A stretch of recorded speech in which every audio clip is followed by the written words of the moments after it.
Louvado, Da multidão com o seu machado de duas lâminas. louvado, louvado, louvado Cada hora que Exu pedia comida, seja, Nara, seja Deus. As mulheres com uma cabeça de carneiro saltam os tambores e dançam mostrando essa oferenda à direita e à esquerda.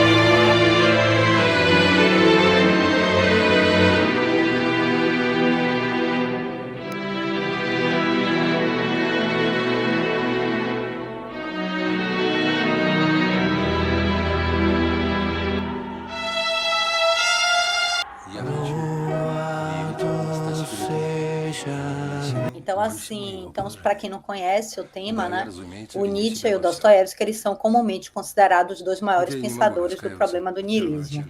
O Heidegger tenta botar o Dostoiévski para trás, num determinado texto, acho que até está no Nietzsche, se alguém quiser eu posso ver depois, mas ele, né, interpreta o Dostoiévski de uma forma completamente equivocada para poder colocar o Nietzsche à frente do Dostoiévski, né?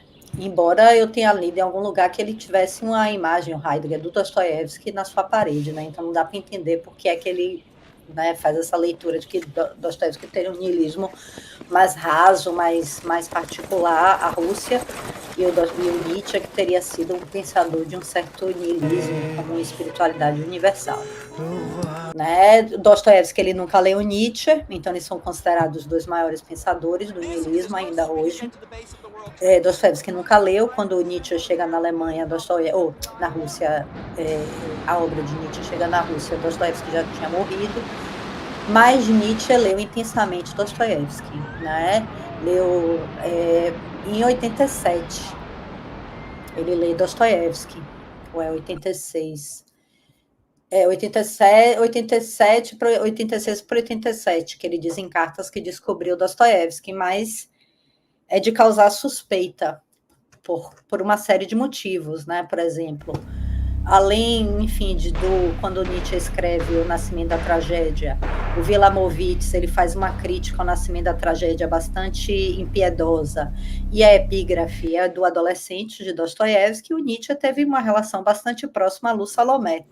Então é estranho, né? Mas, enfim, não vou dizer que ele estava mentindo, obviamente, né? Mas, de fato, se ele não leu, há alguma coisa ali muito significativa, né? Porque quem lê, por exemplo, do Pálido Criminoso do Zaratustra, parece que ele está falando de Raskolnikov. Né? Realmente seria muito impressionante. E uma das coisas curiosas é que Nietzsche, né, a despeito de toda a virulência e falta de modéstia, né, por uma postura filosófica também, que o Nietzsche tem, né, e dele ser impiedoso com aqueles com os quais aquele que ele dirige a sua crítica, ele sempre respeitou Dostoiévski. A gente sabe toda a virulência que o Nietzsche tem contra cristianismo e cristãos. Então, até quando ele faz algumas críticas assim no Dostoiévski, tem uma bem sutil, que ele acho que no Nascimento não é Além do Bem e do Mal, tem alguma parte que ele faça lá, ouço pensar em nomes maiores, acho que decadentes, mas não ouço falar, né? E ali estaria o próprio Dostoiévski. Então até quando ele critica com profundo respeito, que é bastante impressionante, né? O Nietzsche vai dizer que Schopenhauer, que o Dostoiévski foi o segundo melhor encontro, o melhor acontecimento, algo por aí, da vida dele, depois do encontro dele com Schopenhauer, que, como a gente sabe, ele renega e samba em cima, mas com Dostoiévski ele não faz isso. Ao contrário, o Nietzsche, ele, em algum momento, não sei se é no caso Wagner, não estou lembrada agora, que, como eu falei, estou meio enferrujada, mas ele disse que o único psicólogo com o qual ele teve algo a aprender foi o Dostoiévski. Né? E o Dostoiévski e o Nietzsche, ele, né, isso daí é uma hipótese, não é só minha, mas enfim, eu compartilho dela. Eles pensaram de modo surpreendente próximo o problema do niilismo, e ao mesmo tempo de modo completamente antagônico, né? Sobretudo na solução, porque Dostoiévski era um cristão e o Nietzsche, ele vai propor ali, né, a superação do niilismo e essa esperança aí pela possibilidade do super-homem, né? E a gente pode ou do além do homem, que em linguajar, na terminologia dostoiévskiana, a gente poderia falar que algo correlato seria o homem-deus ou o ideal de Sodoma, né? Em Dostoiévski, esse além do homem.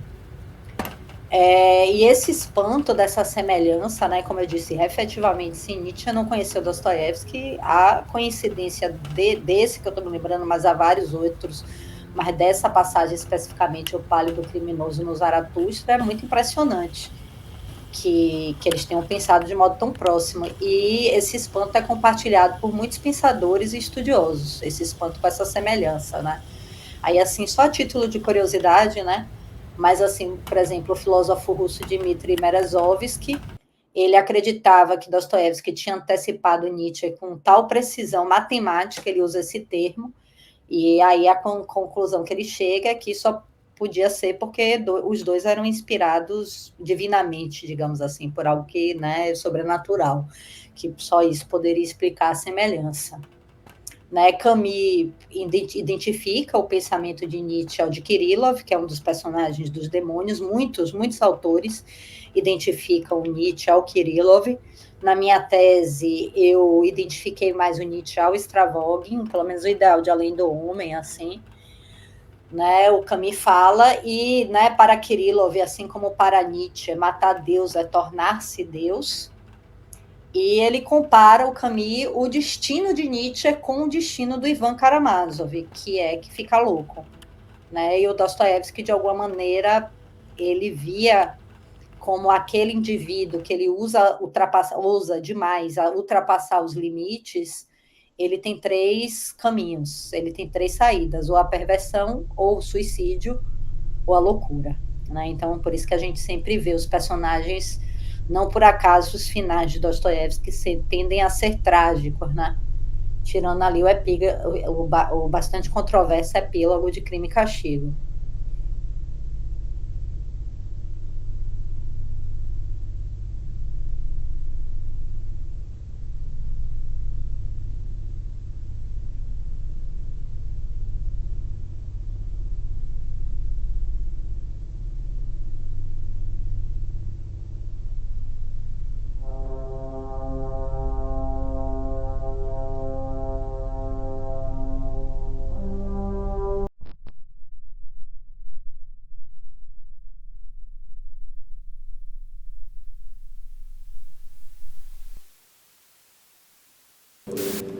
Zoroastro e as cataratas Zoroastro, caminhavam no hábito de habitar sua casa escada, escavam nos fundos com Dostoiévski e Nietzsche, então, diagnosticaram o niilismo como a espiritualidade ou conteúdo espiritual interior característico aos novos tempos. Então, o niilismo é algo, tanto que tem algum momento que o Dostoiévski coloca, né? Ou não, eu acho que, não sei se ele chega a falar isso, mas enfim, o niilismo é como se fosse uma ideia que se sente.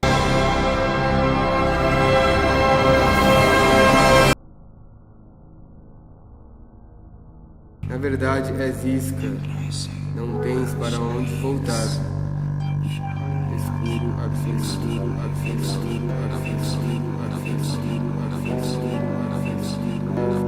Pega naquela coisa do Bakhtin, ideia-sentimento. Então, o niilismo ele é uma ideia que se sente, uma concepção que se sente.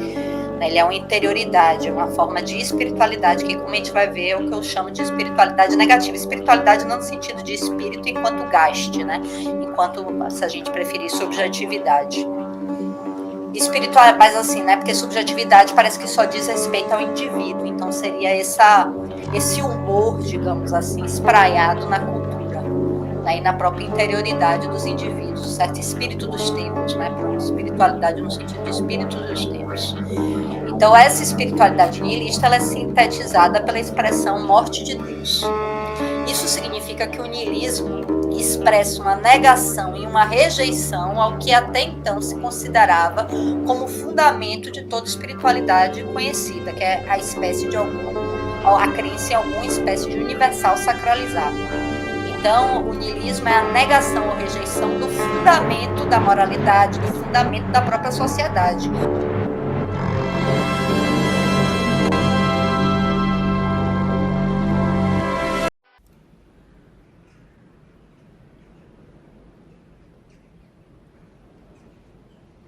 A negatividade relaciona-se um pouco com a questão de entender o niilismo que a Mariana colocou como uma espécie de de marcador de um certo processo de nadificação, digamos assim, né? Eu tenho um professor que ele é hegeliano, mas ele não gosta de ser chamado de hegeliano porque isso engendra uma série de performances atribuídas aos hegelianos que ninguém quer ser atribuído, mas ele é hegeliano, porque ele pesquisa Hegel há muito tempo, né? Que ele diz o seguinte, olha, essa questão de acusar, como Nietzsche faz, né, performando o cristianismo, de fazer uma acusação de que o cristianismo advoga para uma espécie de negação da materialidade, da imanência, né, e dizer que isso é uma espécie de niilismo, isso é uma espécie de acusação inócua. Porque o cristianismo ele é niilista, porque a criação ela foi feita do nada. Então, o próprio ato da criação é um ato de investimento referente, né, a uma criação do nada, do nihil, né, digamos assim. Não sei se eu concordo com essa perspectiva dele, mas é isso que ele postula, né? Mas aí eu estou colocando elementos assim, para refletir sobre. Então, de um modo geral, a questão que apresenta-se aqui é o que configuraria, isso foi bem falado bem no início da live, né? Várias vezes. O que configuraria, por exemplo, para Nietzsche um aspecto compositivo em relação a Dostoiévski, que você mencionou aqui em alguns momentos, né? Uma espécie de uma abordagem, digamos assim, ligada a, vou chamar aqui de referenciação por uma figura do divino, enquanto um certo sentido religioso que talvez possa ser entendido como contraposto ao ideal racionalista do iluminismo em determinada medida. E eu acho que nas suas falas você comparou um pouco que o Nietzsche, apesar de crítico também do racionalismo iluminista, ele de alguma forma transitaria pela perspectiva do racionalismo iluminista para de alguma maneira, eu acho que há isso na obra do Nietzsche em certos pontos, quando há um diálogo meio dúbio acerca da probabilidade científica do Nietzsche e certos questionamentos que em alguns momentos são pertinentes, né, sobre uma espécie de unilateralidade científica ali que aparece no Nietzsche, em outros momentos não tanto, mas o Nietzsche faz esse movimento, né, oscilante em dados momentos. E aí você disse, né, o Nietzsche muitas vezes, inicialmente eu achava que o Nietzsche tinha um potencial extremamente revolucionário, não do ponto de vista político, mas do ponto de vista conceitual e de investimento material referente àquilo que ele propunha. Posteriormente eu percebi que o Nietzsche tinha tendências reacionárias, isso está presente mesmo na obra do Nietzsche. E posteriormente eu percebi que, na verdade, eu não sei o que é que eu acho, entre aspas, eu tô brincando aqui, não sei o que é que eu acho dele exatamente, mas sei que tem uma potência ali.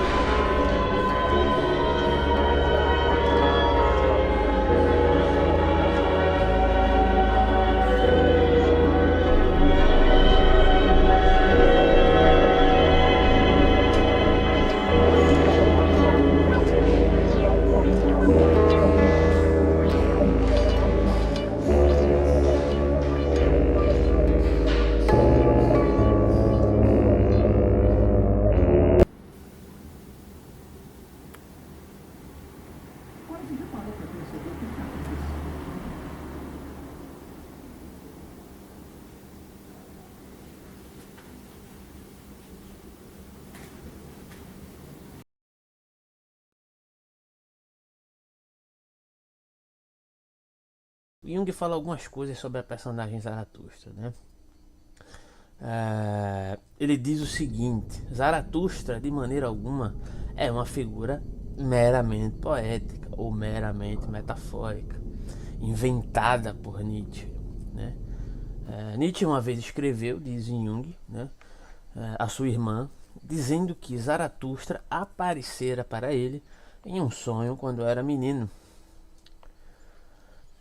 Encontrei, né, diz ele, então uma alusão ao fato peculiar de que Nietzsche, quando jovem, estudou em Leipzig, onde existe um tipo engraçado de seita persa, a assim chamada seita Mazdasnan.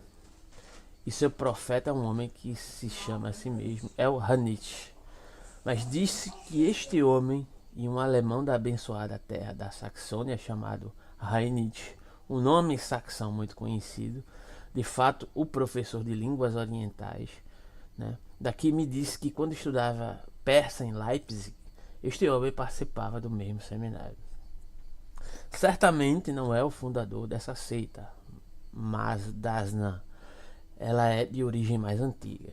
Eles tomam certas ideias persas do Zen Avesta, particularmente as regras de higiene que aplicaram de modo mais ou menos mecânico, acompanhadas de ensinamento metafísico, também tirado do Zen Avesta, que, como sabem, é uma coleção dos livros sagrados da crença zoroastriana, né? Acreditava-se que Nietzsche se aproximara de certos membros dessa seita, assim adquirindo certas noções de Zaratustra ou das tradições zoroastrianas. Jung faz essa colocação para afirmar que, posteriormente, isso não se sustentaria, né? E segundo a percepção dele, né? Pessoalmente eu não acredito nisso. Ele nunca teria adquirido uma ideia muito elevada de Zaratustra através daquelas representações. Nietzsche era um homem muito lido, muito culto em diversas formas, então é bem provável, ou mesmo certo, que ele deva ter feito alguns estudos especiais na linha do Zen Avesta, que já nos seus dias estava traduzido em sua maior parte, né? E aí ele prossegue fazendo essas colocações, né? Então, que não é precisamente o que nos interessa. Ele vai falar um pouco sobre como esse contexto zoroastriano, e é isso sim que interessa aqui para um determinado contexto, de certa maneira serviu como uma inspiração observativa a partir da perspectiva do Nietzsche, né, segundo as suposições que o Jung procura erigir aqui nesse determinado contexto.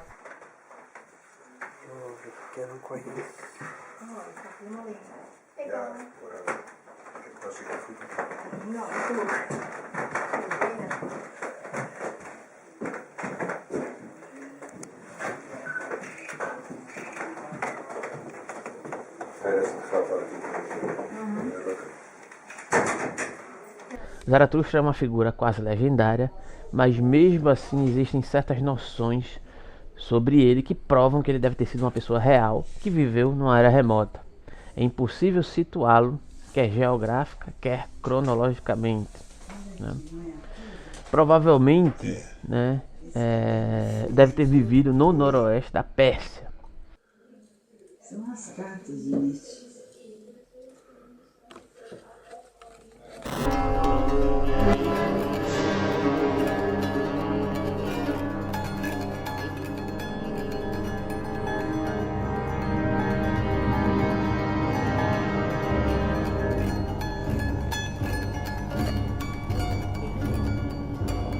Na realidade, o próprio Nietzsche diz que escolheu Zaratustra porque ele foi o inventor do contraste, e aqui é justamente o que nos interessa, entre bem e mal.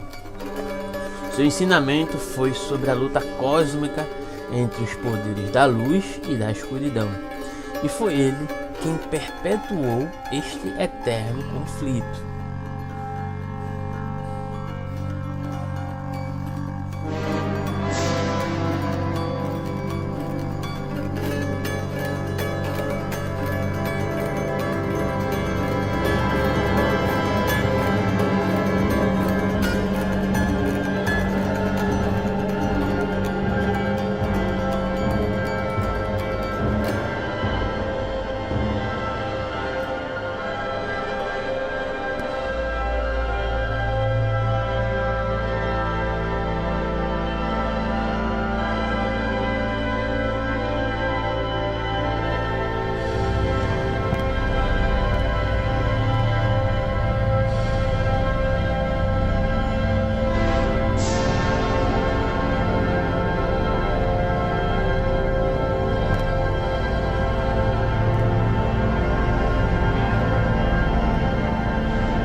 pelo hábito de habitar a sua casa, escava o mundo dos fundos com rodovias em volta das alturas celestes, sem sair de qualquer superfície, perfura a cura que deve morrer, sem sair de seu mundo escapam as piruetas dos ventos contrários. Habita a mira e revira a revolta com dois gumes tengidos de sangue, cortinas atiçam o vendaval, navegando por entre os entes dos mares remotos.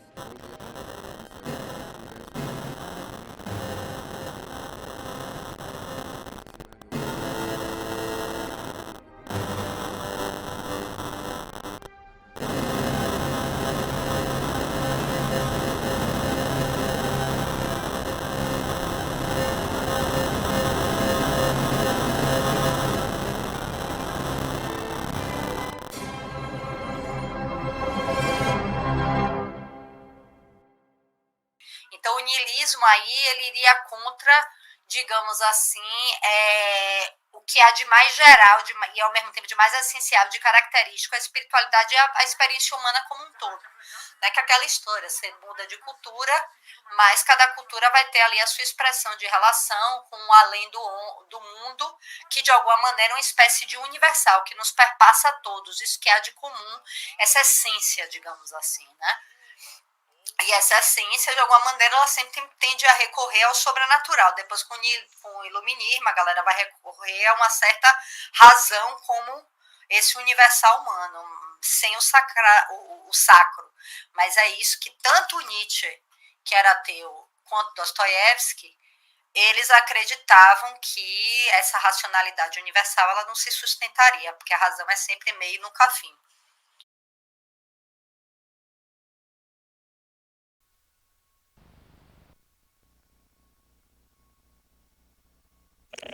Hasard.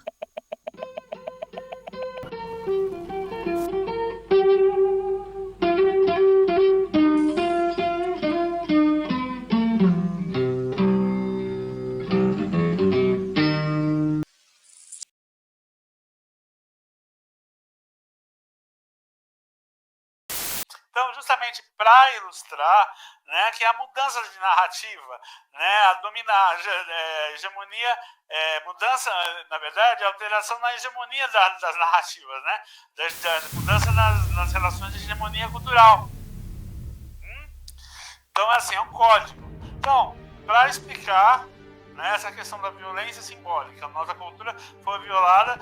Você vê, nós somos roubados na nossa cultura, né? Nós somos colonizados, brutalmente escravizados, brutalmente explorados, pilhados, e ainda vem nos impor significações como se nossa cultura, nossos valores fossem de narrativas deles. A gente vê até um professor aqui, né, por exemplo, eu vou repetir quando falar de Xangô, porque os franceses, nossas histórias aqui do Brasil, é a história da elite, não é a história, realmente, a história que a gente vê no Brasil, né, da independência, os inconfidentes, não é a história do povo brasileiro, né, é a história das elites, né, isso aí para ilustrar a questão da violência simbólica, que já começa aí, né, já começa aí na questão, é a história das elites, não é a história do Brasil.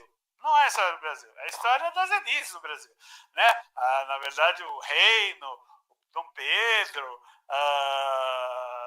II, a nossa história mesmo, o herói brasileiro, o heroína é a Luísa Maim, Luiz Gama, são heróis negros, é a Qualtune, uma quilombola, líder quilombola, né? É Zumbi, o maior deles é Zumbi, que foram a revolta dos malês, porque essas sociedades, elas são justamente isso, né?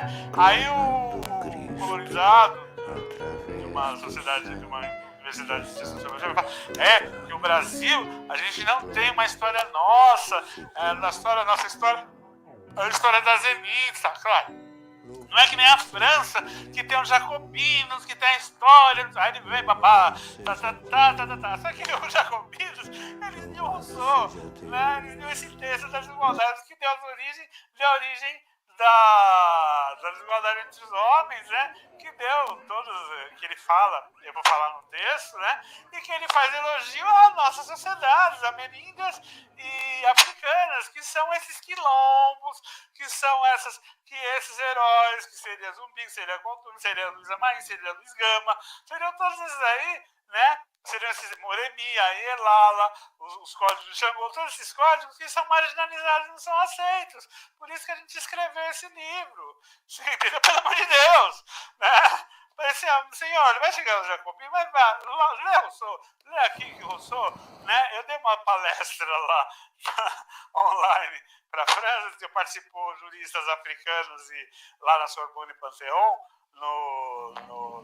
né, também tinha gente, já tinha Sorbonne Panthéon de africanos, né, em francês desse texto, em francês eu deixei no portal Afro, teve bastante curtida, em francês, porque eu escrevi em francês, né, tá mais completo que aqui, inclusive, né, e aí você vê o ódio das pessoas, assim, como pode, o Le Bon Sauvage, aí coloca o cabelinho lá de Rousseau, né, não sei o que lá, mas o Bon Sauvage é o que, né? Eu sou o bom selvagem. Eu sou o bom selvagem. Mas quem é selvagem? Né? O outro selvagem é macumbaria, tem que tirar os fetiches das casas, a igreja, porque, né? Aí você vê lá, eu via lá numa coisa de uma igreja há muito tempo, não desse papo que eu amo, né? Não, meu amor, o Bergoglio, né? O meu fofinho. Né? Que eu sou o maior herege e mó pagão, mas eu amo meu fofinho, o Bergoglio, né? Não vou chamar de papo porque eu não sou cristão, né? Só os brasileiros são cristãos, mas é meu fofinho, é meu amor, ele é meu Bergoglio. Então, assim, não, na época dele, mas assim, era uma vez, ele até me falta rolê. Aí eles tiravam fetiche das casas, não sei o quê, umas coisas bonitas, né? Era uma vez no Togolê. Aí você via Quiricu, né? Aí a história da coisa tira os fetiches. Nossa, fetiche é a coisa que tem a ver com a tradição, com a ancestralidade. Ali, a bruxa transforma as coisas, os homens, em fetiche. E ela era má porque ela não tinha homem. Aí Quiricu cresce, fica com ela, tira a espinha, que é a história do leão que tinha espinha, aí ele transa com ela fica boa. Aí não transforma mais o homem em fetiche. É mais ou menos como se eu dissesse que uma freira, ela era mal amada e transformava os homens em cruzes, né? E aí, mais ou menos, e aí o marido da outra, a criança, o menino, crescesse, né? Tirasse a coisa dela, tirasse ela de freira e ela deixa de transformar homem na igreja, não ia gostar, né? E assim, isso passa, as pessoas levam os filhos, para vocês verem, a violência simbólica, né? É uma violência, né? A nossa cultura, né? E você vê gente negra falando, eu vou levar meu filho para ver o Quirico, né? E, por exemplo, como você vê várias pessoas ministras, né, pessoas do governo, passando pano para a questão de elogio à escravidão. Não interessa o contexto. Não interessa o contexto. Não tem contexto para elogiar a escravidão. Cala a boca se não tem o que falar, mas não passa o pano. Né? Você não pode passar o pano, ainda mais sendo negro. Entendeu? Ainda mais a gente tendo obra, ainda mais sendo questão de ligada à militância, ligada à martirização da militância, ligada a pessoas que têm uma obra remarcável, como a gente fala em francês, né? Então é isso, né? Então assim, também a gente acaba, né, entrando nessa questão para ver como é forte a questão da violência simbólica, né? Então, para entender a violência simbólica, esse vídeo vai ser uma meia hora, tá? Então, para se entender a violência simbólica, como é que é, né? A mudança nas relações de hegemonia cultural. A África, ela tinha uma cultura tal, a primeira coisa que eles fizeram foi mandar os antropólogos do espaço para estudar, para mudar as relações de hegemonia. Então, aquela cultura, então passa a ser isso é demonizado, isso é isso, isso é isso, isso é isso, isso é isso, isso é isso, isso é isso. E essa cultura faz isso e mata, tudo muito mais. Desestrutura, faz com que os povos escravizassem uns aos outros, além da escravidão linhageira, que era uma coisa que era a escravidão doméstica, que eram as questões, que era a questão dos agregados de família, que começa a mudar, né? Em determinado ponto, né, começam a ser os agregados, que é uma outra coisa que eu falo no vídeo de amanhã, que eu vou falar aqui, desse outro livro aqui, que eu vou refazer os vídeos, né, o Antropologia, que é meu outro livro, que eu recomendo também, que também, pelo amor de Deus, pelo amor de Deus, né,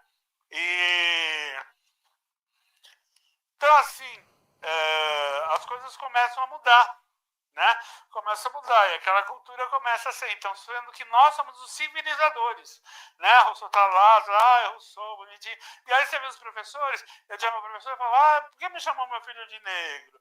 E ele fala da sociedade negra, eu não conheço, eu fiz o texto, né, lá de Xangô, do código, você fez não sei o quê. Não, querido, isso é nossa história, são nossos mitos formadores. Está no imaginário do nosso povo, está aqui, ó, formador. Isso é um patrimônio, você pode ser evangélico, mas sua mãe, filha, ela trata como Iansã, né? Ela trata como mito, né? Da mesma forma que a questão das dimensões do mito, né? Que eu vou explicar as dimensões do mito mais para frente, né? Quando chegar. Então, assim, muda as relações de hegemonia cultural. Né? Então a violência simbólica é a cultura da classe, são as imposições da classe culturalmente dominante. Eu não vou explicar na linguagem do Bourdieu, né? Mas eu explico aqui na linguagem do Bourdieu e simplificando, porque ele é extremamente hermético. Ele fala, não gostaria, eu me arrependo de ter sido obrigado a ter sido muito hermético, porque na França ele era de Pau, do sul da França, e em Paris, o Francian, eles têm a questão dos patois, né, dos outros dialetos, né, que eles têm muita raiva, eles preferem o estrangeiro, na época, né, preferem o estrangeiro que os paysans, os camponeses, né, e ele, para se impor como maior, ele teve que ser muito hermético, né, para falar naquele, então eu queria falar mais amplamente, mas como ele era paysan, como ele era do interior, ele conhecia bem o espírito da França, então mesmo assim ele consegue ser bem, não bem, né, dentre os intelectuais era bem midiático, né, como Touraine, como outros assim, que eram do establishment, assim, eles eram do establishment, do que é culturalmente prescrito, né, do que é culturalmente estabelecido, ele era contra, né, ele era contestador, né, e então ele, na época da greve de 95, da globalização, ele falou, justamente o que me chamou, ele era contra a globalização, né, falei, como alguém pode ser contra a globalização? Porque toda a mídia, né, tinha essa opinião, como alguém? Aí eu vou ver as aulas desse cara aqui perto, né, aqui eu vou ver, né. E ele falava, né, e já tinha passado 2 anos da greve geral, e ele falou na televisão, né, que para Touraine, colocando o dedo na cara assim, que vocês, intelectuais orgânicos, vocês têm essa função de como vocês fazem com que na verdade as empresas aumentem seus lucros e em detrimento de perdas de conquistas históricas.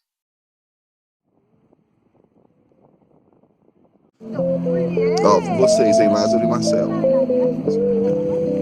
E Irinaldo também. E o quê? Ao vivo, estamos ao vivo.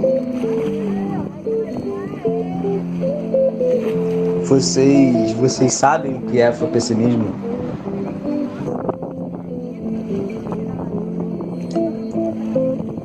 O que é afropessimismo? Elinaldo. Oi. Salve, Elinaldo. Fala aí pra nós. Se apresenta aí. Sei que é a primeira vez que você tá colando aí. Boa noite. Meu nome é Elinaldo. Moro no sul da Bahia, cidade de Camamu. Estudo comunicação social, rádio e televisão. Tranquei o curso aí por falta de recursos financeiros. E saí para dar uma trabalhada aí. Por isso que eu não colei mais no grupo. Mas estou sempre acompanhando as discussões de vocês, assim, pelas mensagens. Acho que é isso.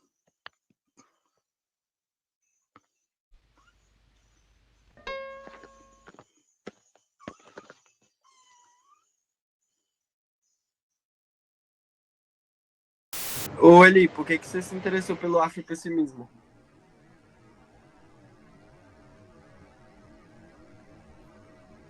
Oi, Elinaldo.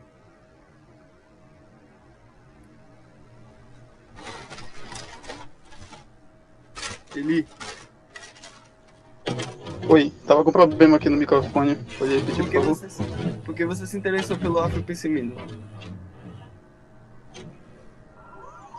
Eu achei interessante a perspectiva de que nós somos a etnia mais prejudicada, né, com todo esse rolê do racismo. E o quanto todas as outras etnias também têm esse medo e essa fobia de nós, né? De alguma forma assim, instintiva, eu já sabia disso. Aí quando eu comecei a entrar em contato com essas ideias, né, através do Lázaro e do José, esclareceu muita coisa na cabeça, né? Aí eu me interessei, acho que eu li umas 80 páginas do livro, depois vim pra Camamu, né, fiquei sem acesso. Mas é isso, estamos aí na caminhada.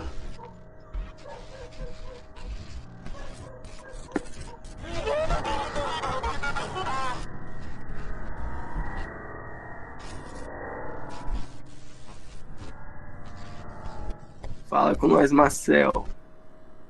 Gato filosófico. Em 1990, uma empresa chamada YMET desenvolve uma pílula que promete embranquecer as pessoas pretas. Essa pílula, ela entra na corrente sanguínea, né, se espalha por todo o corpo, né, até chegar à derme, né, da pessoa e aniquila, destrói a melanina, né? Tem uma espécie de tratamento à condição da negritude.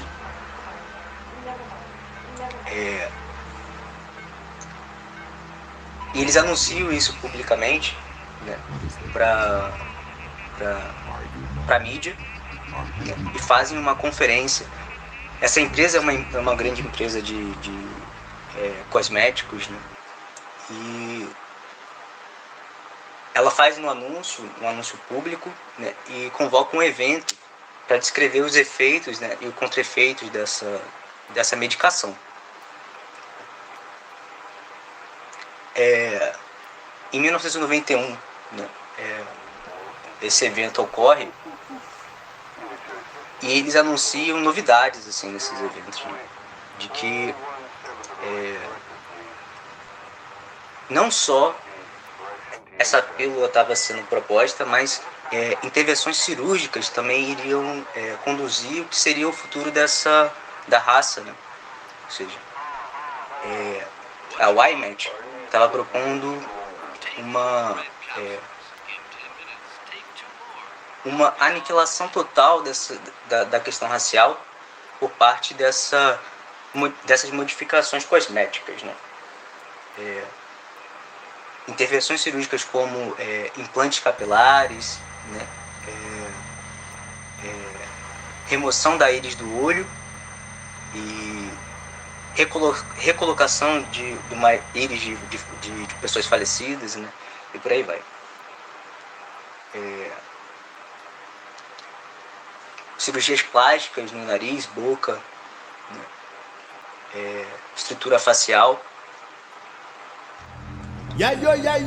Esse evento que ocorre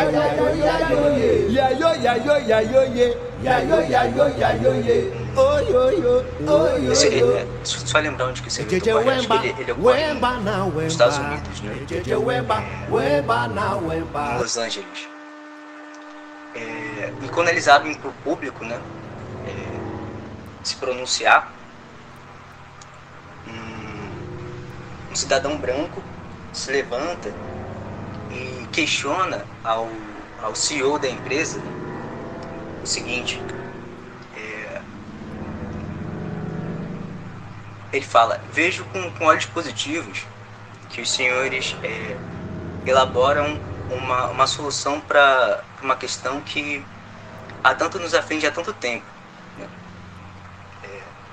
Nesses últimos 500 anos não encontramos uma solução para o povo preto. Mas eu tenho um problema, né, que eu acho que vocês não levaram em consideração. O problema é que eles não são humanos.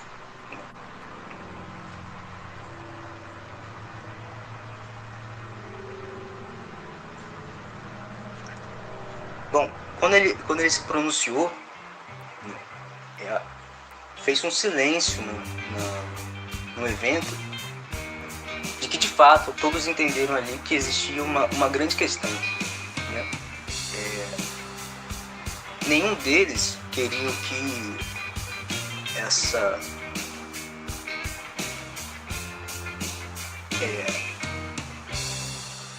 esses sujeitos, né, ou esses não sujeitos, como ele falou, pudesse de alguma forma incorporar uma determinada humanidade, entende? Depois desse evento, essa empresa, o IMAT, né, ela cancela os produtos, né, e decide, né, que sua linha agora vai ser mais paliativa, né, ou seja, tentar minimizar os efeitos da negritude. Bom, obviamente, né, o que eu estou fazendo aqui é um conto, mas é um conto que eu acho que sintetiza, eu acho que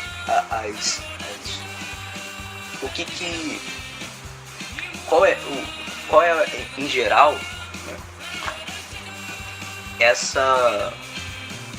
essas tentativas de socializar o povo negro, entende? Porque externamente parece que a questão racial é uma questão dérmica, né, ou uma questão genética, cultural, né, entende? Se reúne dentro desse conjunto algo que a própria racialidade branca elabora, entende? E ela propõe uma solução que não é solúvel, entende? Não é solúvel. Exatamente da mesma forma que o personagem levanta no evento, eles não são humanos. A questão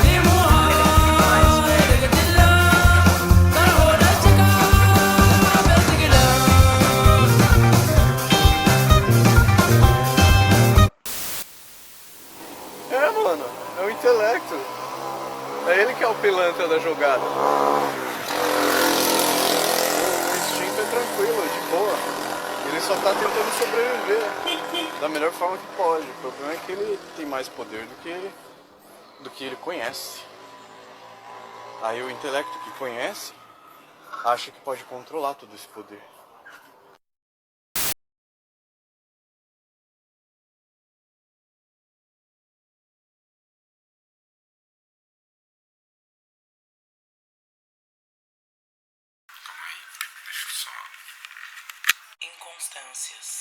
Inconstâncias.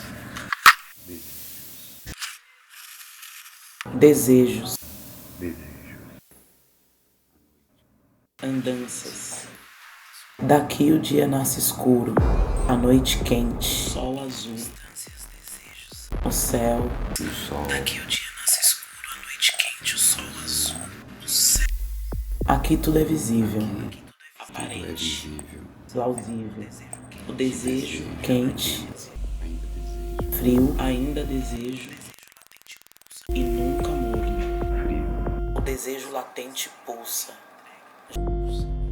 aqui, jamais contido, exposto, espuma, escura, estrela, inteira, entregue. Noite canta, sereia, vem ver. Sou tua, sou vento, fogueira, labareda, vulcão, nua, cinzas, carvão, na ponta do teu dedo e diante dos teus olhos, no amargo da tua língua, como uma ressaca que nunca cura. No amargo da tua língua, como uma ressaca que nunca cura.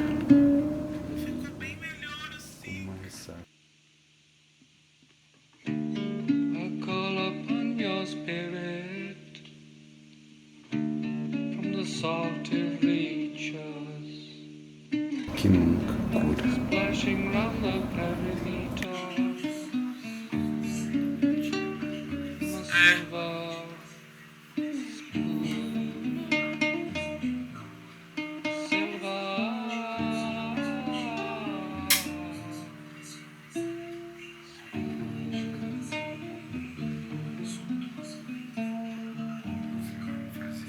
Faz sim, é porque você não colocou pra fazer.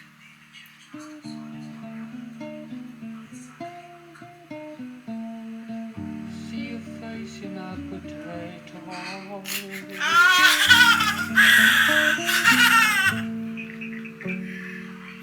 Eu gostei. See your voice in that tomato.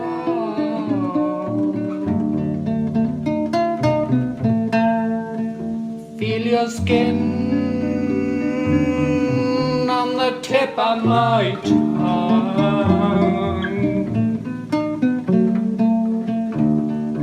Taste like a bouillon. Taste like a bouillon. But if I were you, but if I were you.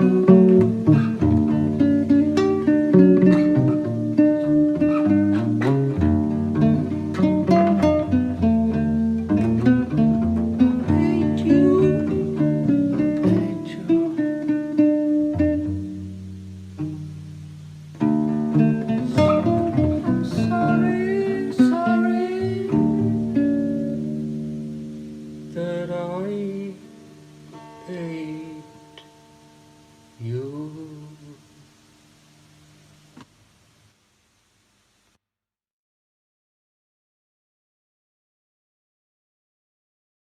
Preciso falar uma coisa, se é que já não ficou claro aqui nesse perfil.